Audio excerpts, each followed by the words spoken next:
Okay mga guys, so nandito na naman tayo sa ating YouTube channel, no, para magbigay ng reaction video, no. Itong bibigyan natin reaction video, ito yung mga balita na napapanahon sa ngayon. Ito yung mga maiinit na balita sa ngayon sa loob ng ating bansa, no. Lalong-lalo na sa West Philippine Sea.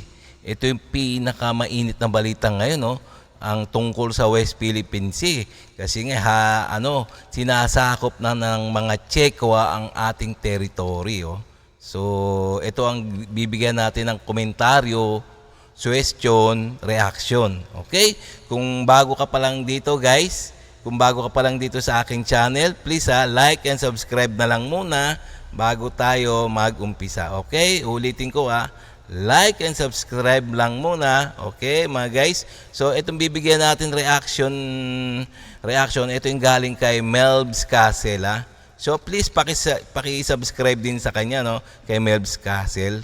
So, yung pamagat ng ating bibigyan ng reaction, ito, arestadong Chinese spy. Totoo, si Duterte nagbenta. Ibinenta na ang ayungin. Nakakagulat ito, no?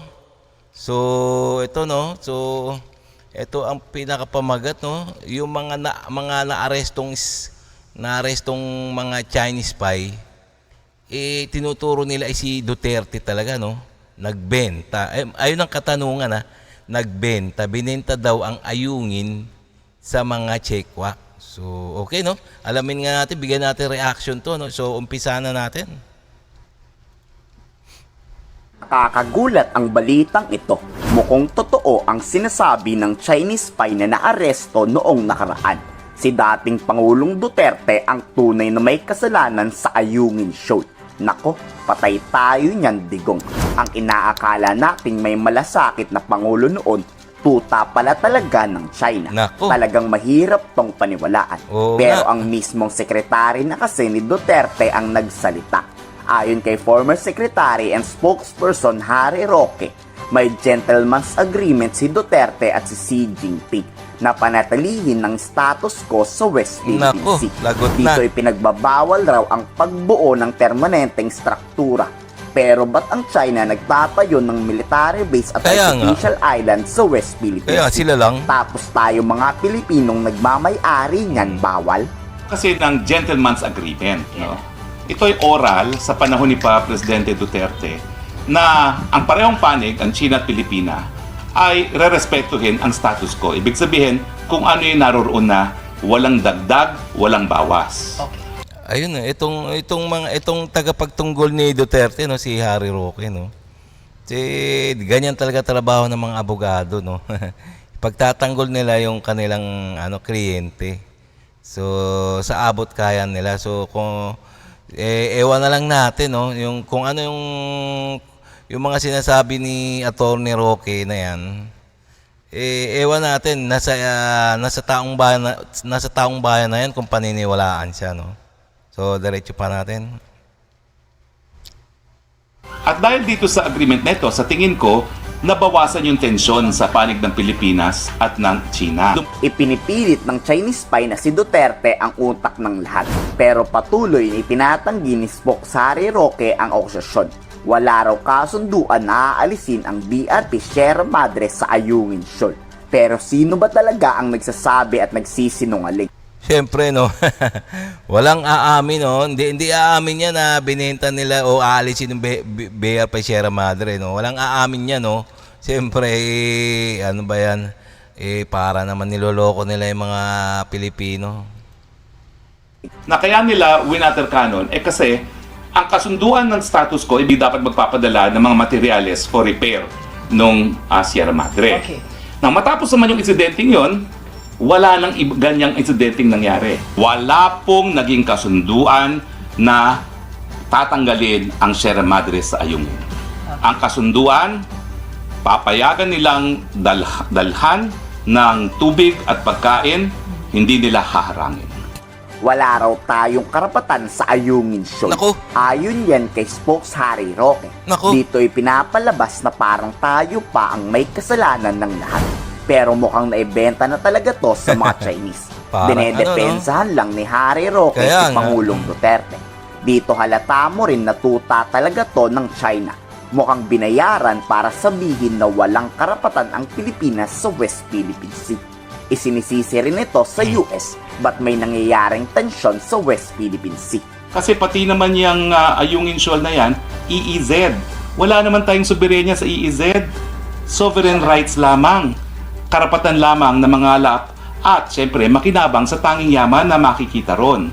Ngayon Tignan nyo, ito oh, talagang todo depensa to si Atty. Roque, no, kay Duterte, no.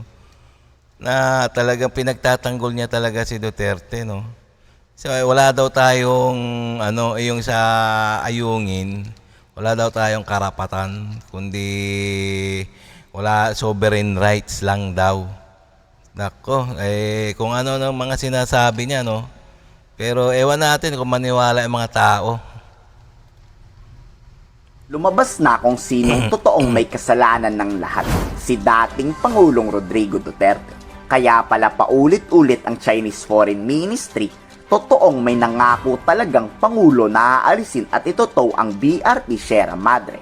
菲方一再承诺尽快拖走军舰，言而无信，严重的违反多次向中方作出的承诺，严重违反南海各方行为宣言的第5条。 Pinapaimbestigahan na to Tingnan nyo sabi ng foreign ministry ng mga Tseko ng mga Chino talagang merong nagsabi na presidente na aalisin nila ang BRP Sierra Madre. Ayan so siyempre maglalaro sa isipan ng mga Pilipino ay alam nyo na. Ganun lang naman yun So common sense lang naman yan. Kaya nga, napaka-taksil talaga, no? Sige, diretso pa natin. ng National Security Council at pag napatunayang si Duterte ang may kasalanan, posible itong arestuhin at ipakulong.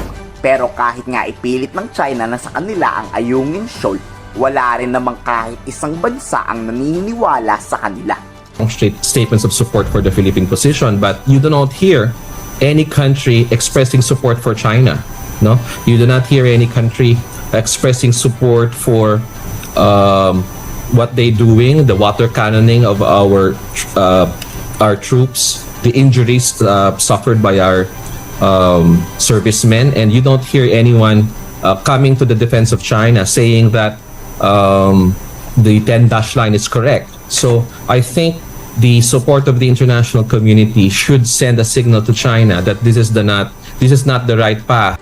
Unti-unti nang lumalabas ang katotohanan. Si Duterte ang taksil sa lipunan. Si Duterte ang pinakamalaking budol sa saysayan.